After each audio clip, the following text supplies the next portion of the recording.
Hello, Kukomi here, and welcome back to another episode of Legend of Zelda Wind Waker HD. Last time, side quest tried to rear its ugly head, but we actually managed to knock out everything we needed to in one episode. Today, well, we tried to enter Gale Island before Gale Isle, and we couldn't. The fishman gave us this advice. Are you thinking you want to get into that cave, small fry? The one that's protected by the crazy winds on that island? Okay then, let me tell you just a little secret.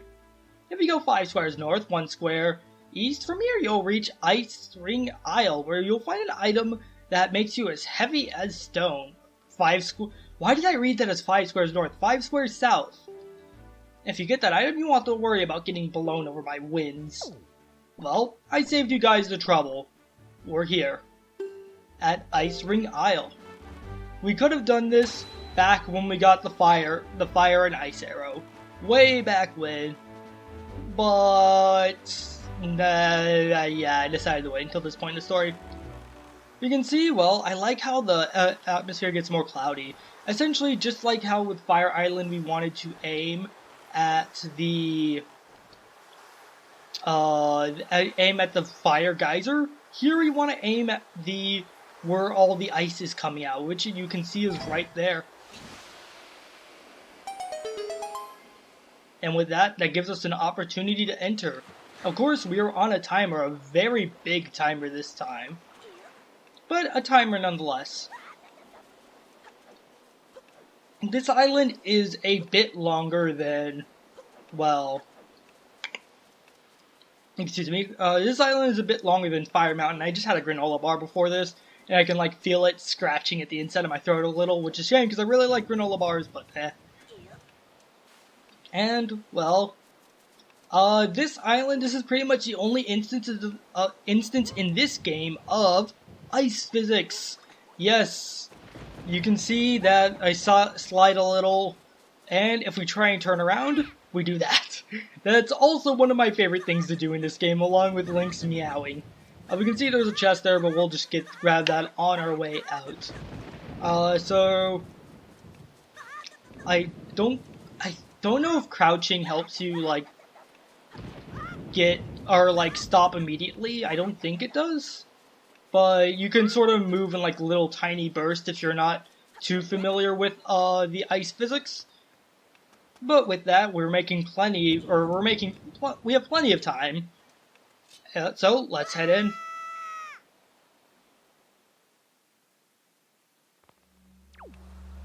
I guess you could say this place looks pretty cool. But essentially, just like Fire Mountain, we have basically a little area to go through. This area is not nearly as long. The big danger is the keys that will knock you off the very thin walkways. So, thank you for waiting for me to switch my arrows. I do appreciate that. You're nicer than your kin that knocked me off. Oh, crap, where's the ladder? There should be a ladder in here somewhere. Oh, no. Oh, I thought it was a ladder, but no.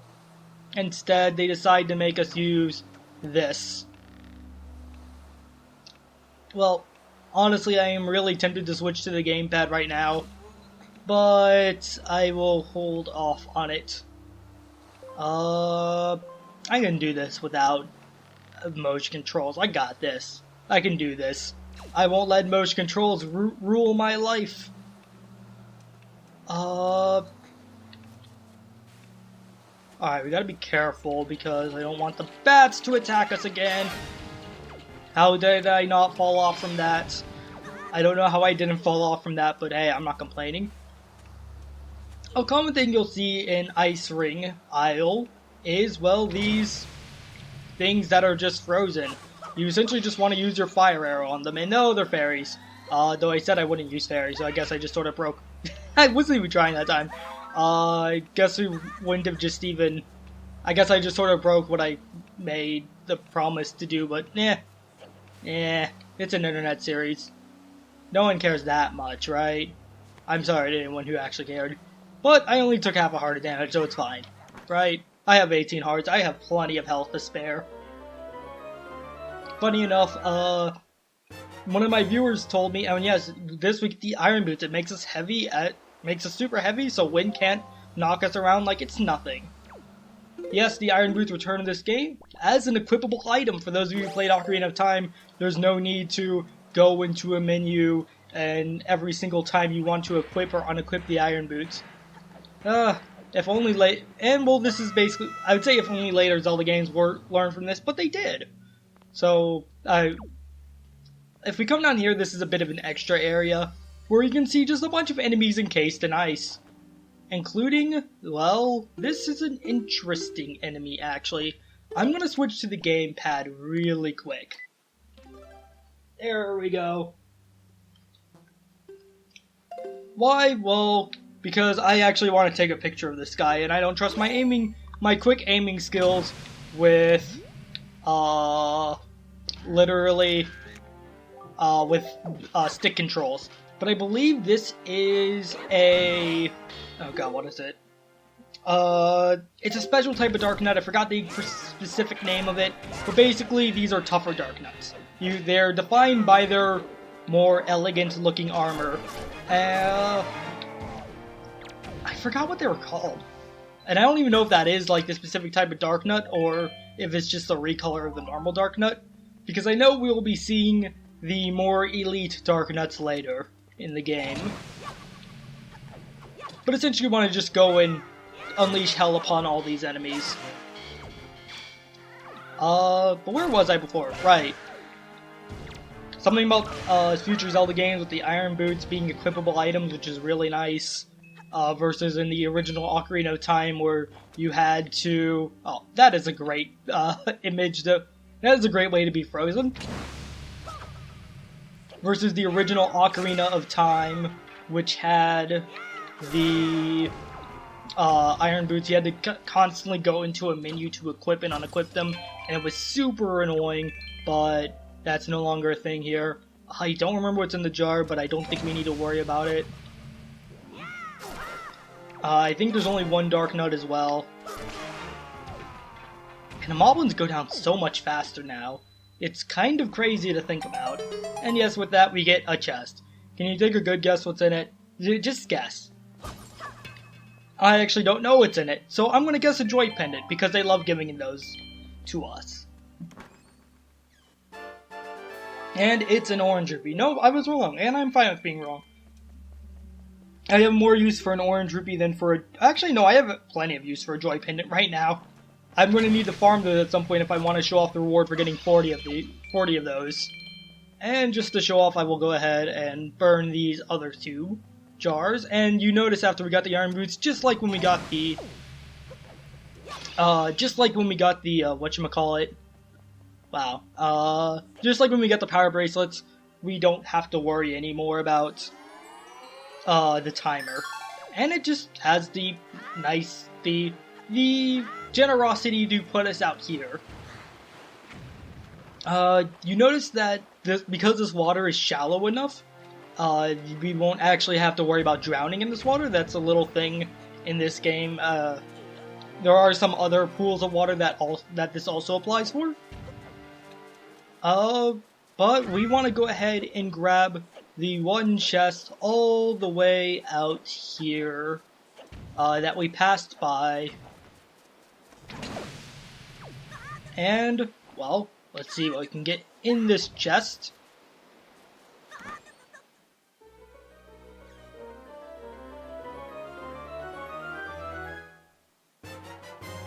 And we get a treasure chart. Okay, so I don't know which treasure chart number that is, but I will get it off screen at some point, probably after the next dungeon.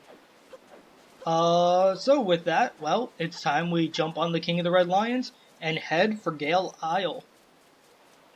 We were only here a short amount of time, but I do like this island a lot, probably because it's the only ice island in the entire Great Sea, which makes you wonder that if this is more of a tropical climate, how the heck is this island surviving? But hey, I guess it's best not to ask too many questions.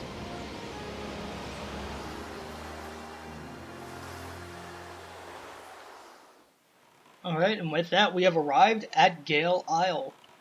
And I remember what I was going to say that before I got distracted with the moblins and dark nuts and ice. But it was that a viewer told me that he was playing through this game along with my Let's Play, and he reached the Wind Temple, so I guess it wasn't along because I haven't actually reached the Wind Temple yet, but hey. And he told me, yeah, I went into this dungeon with 18 hearts. And I told him I'm probably going to be doing the same thing. Lo and behold, we are ready to enter the next dungeon with 18 hearts. And we really only have 2 pieces of heart until we can meet until we get every piece of heart in the game, which is just absolutely crazy to think about. So, let's head in. And just like last time,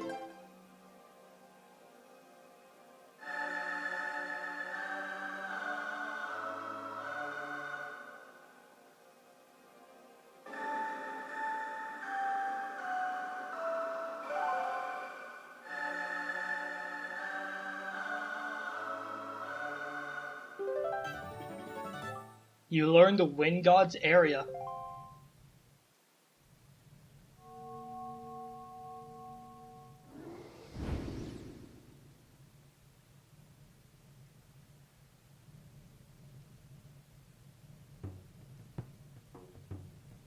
Are you the new hero? I am Fado of the Kokiri tribe. I know I appear to you as a child, but the eyes can oft deceive.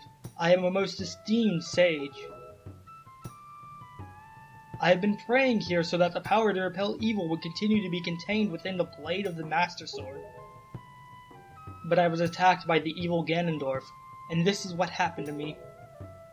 You wish to return the power to your blade, don't you? In that case, look for one who has the same instrument that I hold, and teach him the song you just played.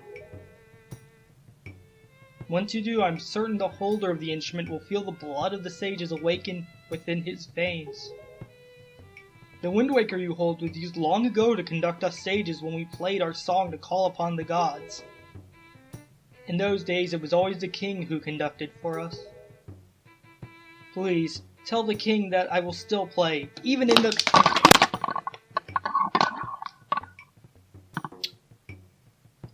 So you're probably wondering what that noise just was. I might have edited out the noise, I don't know. But I just knocked over my microphone and my pop filter. Good job, me.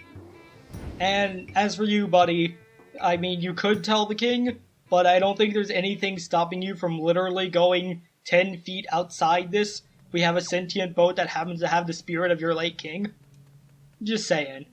Well, we have seen that before. And hey, we even know about the Kokiris. Or sort of. Now that I think about it. Well, I'll get to that at a later point. Let us head to where we can find someone with that violin. That was a terrible transition. I'll meet you guys there.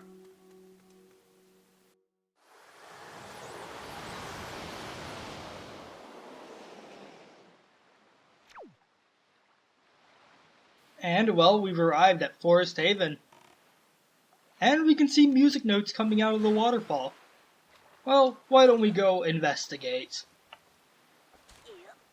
First, we have to actually get there. I believe you can do this from either up on that ledge, but it would actually be better if you tried to do it down here.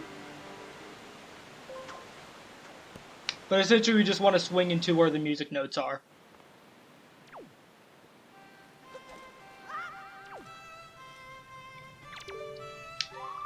Oh, Link, I haven't seen you in quite some time, have I? I'm surprised you're able to find me here. You're wondering why I'm all the way down here?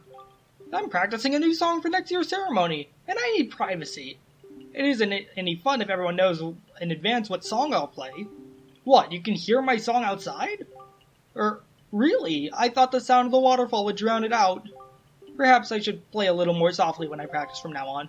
I love this little area so much. It's so, peaceful and quiet, and you just really have the sound of the waterfall, and you also have Makar's playing, but that's usually not here. He only appears here after the Earth Temple. And you notice his instrument looks a bit familiar. So, let's play him a tune. Why, is that a conductor's baton? Link, are you a maestro? That's incredible! Are you going to conduct for me, Link? What kind of song is it? I can't wait to hear it. Please conduct.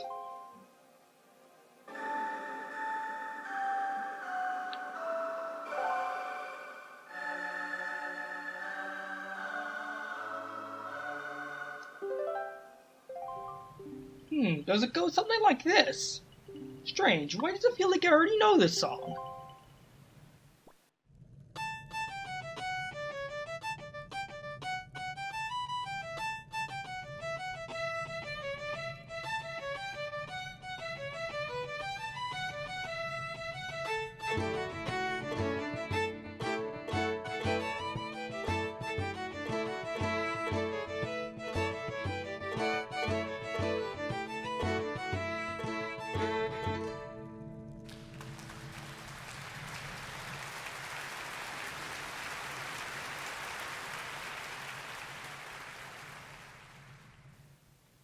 Link, that sacred song you conducted me has awakened me. I know myself now. I am the Sage of the Wind Temple. It is my fate to return the power to repel evil to your Master Sword, and to ease the regrets of my ancestors. Oh, Link, please, you must take me with you to the Wind Temple.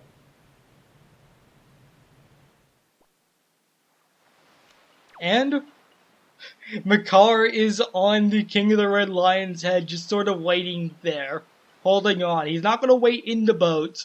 He's just literally going to stand. I love that. The first time I played this game, when I got to this point, I'm like, oh, where's Makar? Medley was on the boat with us, so Makar is probably on the boat with us as well. It took me a moment to realize that he was actually on the King of the Red Lion's head itself. I'll meet you guys at Gale Isle.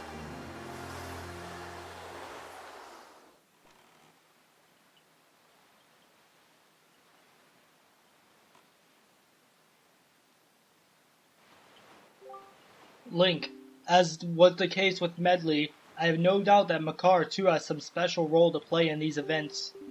Discovering that role is your duty. I am certain that by cooperating, the two of you can overcome the dangers and pitfalls of this temple.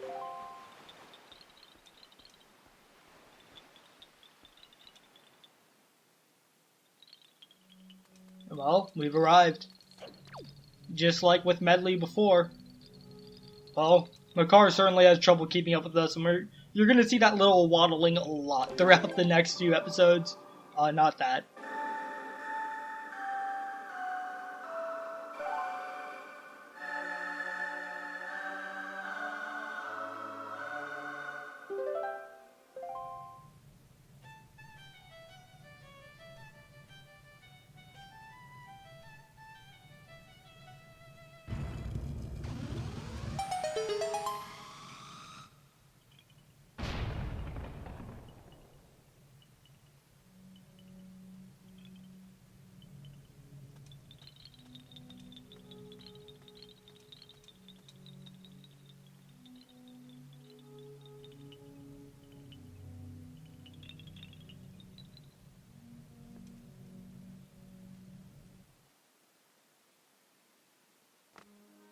And welcome to the Wind Temple. And, well, as with the first time we're in any dungeon, I want to go ahead and switch back to the Pro Controller so I can go show you guys the dungeon map. And you can see my water has reverted to normal water. But yes, welcome to the next dungeon. We can carry and throw Makar, we can control him with the command melody just like with Medley. And just like with Medley, he can fly for a limited amount of time. His other gimmick is going to be unique, as he does not have a harp to reflect light off of. And can I just say, the Wind Gods area, I love that song so much. The first time I heard it as a kid, I just loved it. Actually, we're going to see Makar's gimmick coming up right here. So... But yeah, I used to not like the Earth Gods lyric as much.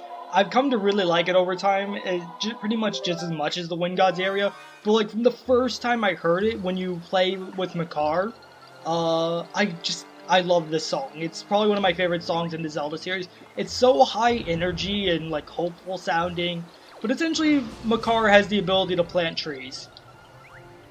Yeah, plant trees. Grow in the environment underground. But by planting trees, you generally unlock stuff.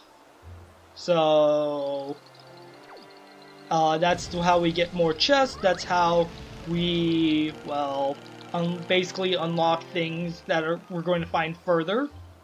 And I don't know if Makar can actually even stand on this. Yes, he can. Okay, I was wondering if he was a little too light.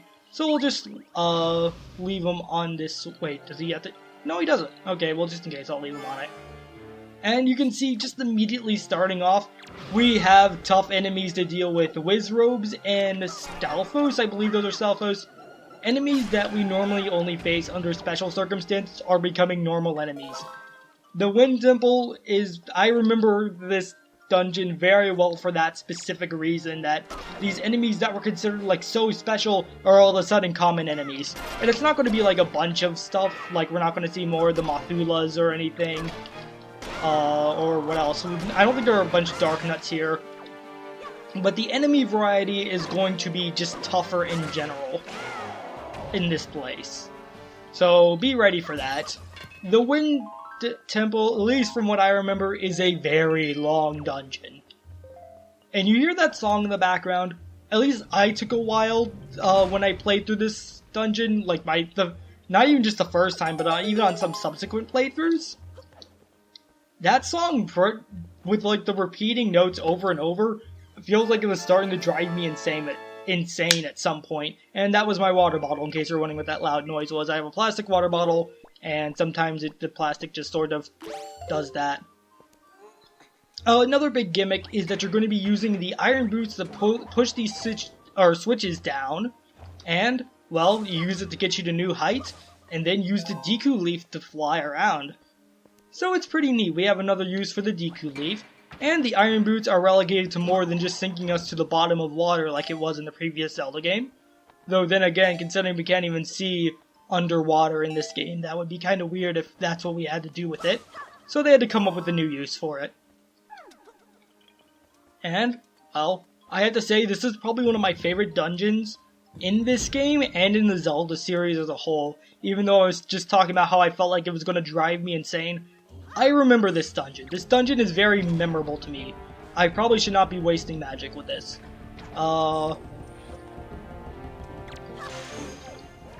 So, I hope you guys enjoy this trek through this dungeon. I don't know how many episodes this will take, because I remember this dungeon being long, but then again, I feel like everything has felt shorter with this Let's Play.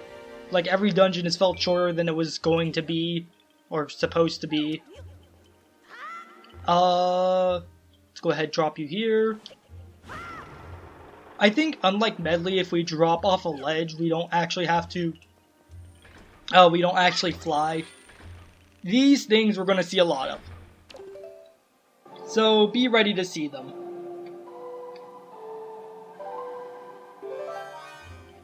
And, well, let's go ahead and, kind of go up these little steps. Oh, nope, I did not mean to do that. Right now we can really only, well, go forward, but eventually there's just going to be a lot of things. There's still pretty much a linear path through the dungeon, but the dungeon's almost designed in a way that it doesn't seem like that. It seems like you're going to be wandering around in circles for a bit. You're going to be revisiting some areas. I don't remember what the switch does. I think the switch actually moves the gate, yeah. So if you're on the other side, you can move the gate easily. And heck, I believe there's even, like, something up there. You can see... Heck, let's have Makar explore up there. Makar, time to see what you can find. Go, my little guinea pig. And I think just like Medley and the seagulls, if Makar gets hurt, you lose control. So don't get Makar hurt. Don't hurt the little tree stump. There's nothing really that interesting up here. There's another one of these wind turbine things. And yeah, there's nothing really we can do up here at the moment. So instead, we'll just have Makar fall down here and come back to us. And I guess before that, we don't have that much time left in the episode, but just like with Medley's Sage, you notice that Makar's ancestor looked a little bit different. Well, those were the Kokiri from Ocarina of Time, which are, for all intents and purposes, the exact same as the Koroks. The Koroks, you could call them an evolution of the Kokiri, but the Kokiri are forest spirits. They don't really breed and evolve like that, at least that's never explicitly mentioned in the Zelda series, especially in Ocarina of Time where they're all portrayed as kids, so that would be really, really weird.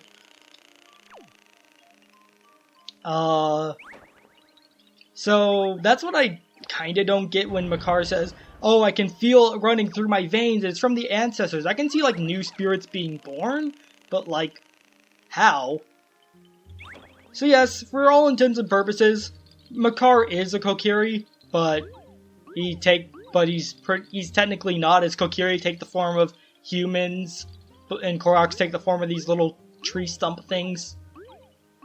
Well, let's go ahead and plant this and open the next door.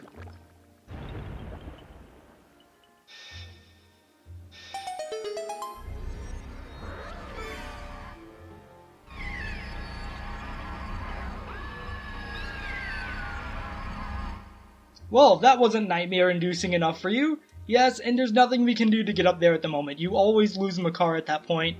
There's nothing we can do. But at least we get to go a little bit without having to carry him around, right? No having to worry about Makar. Yes, here's the prison, but unlike the Earth Temple, they actually thought ahead and had some really good, they basically put a giant rock in front of his prison so he can't get out. The stone that blocks the entrance seems extremely heavy. The only way you can move it, if Link, is if you were to become as heavy as the Great Deku Tree himself. If only the Great Deku Tree were here right now. We do have the Iron Boots. Unfortunately, that won't accomplish much, as we can't lift it. And I can't see. I want your feather. I still don't understand why these things give golden feathers. I always found that really weird. But for now, we will have to progress on in this temple without Makar. What a shame. So unfortunate, right? And well, there's really only one way. This room is massive. If you look up, there's stuff up there to do, and there's stuff down there to do. This is almost like the central hub of this dungeon. That would be a good way to think about it. Let's go ahead and take out these Armos. Still haven't actually checked on their official names yet. I should do that one day. In fact, I could probably just take a picture of them since I'm doing Nintendo Gallery stuff in the middle. In fact, I should do that. So let's get that. Nope. I am bad at aiming. Alright. Let's get you. Hey, over here. Let's go ahead and get that. Throw that in. I wonder if you can shoot their eyes. I never tried that. We will need the Deku Leaf and the Iron Boots a lot, so it'd be best to just leave those equipped. And the bow is just always helpful, so why not have that equipped? So, bow, Iron Boots.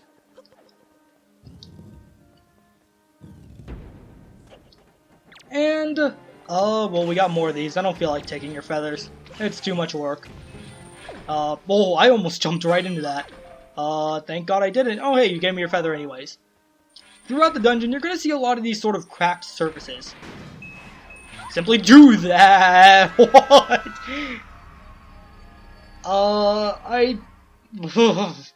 I'm glad I'm playing without sound because that would have freaked me out a lot more.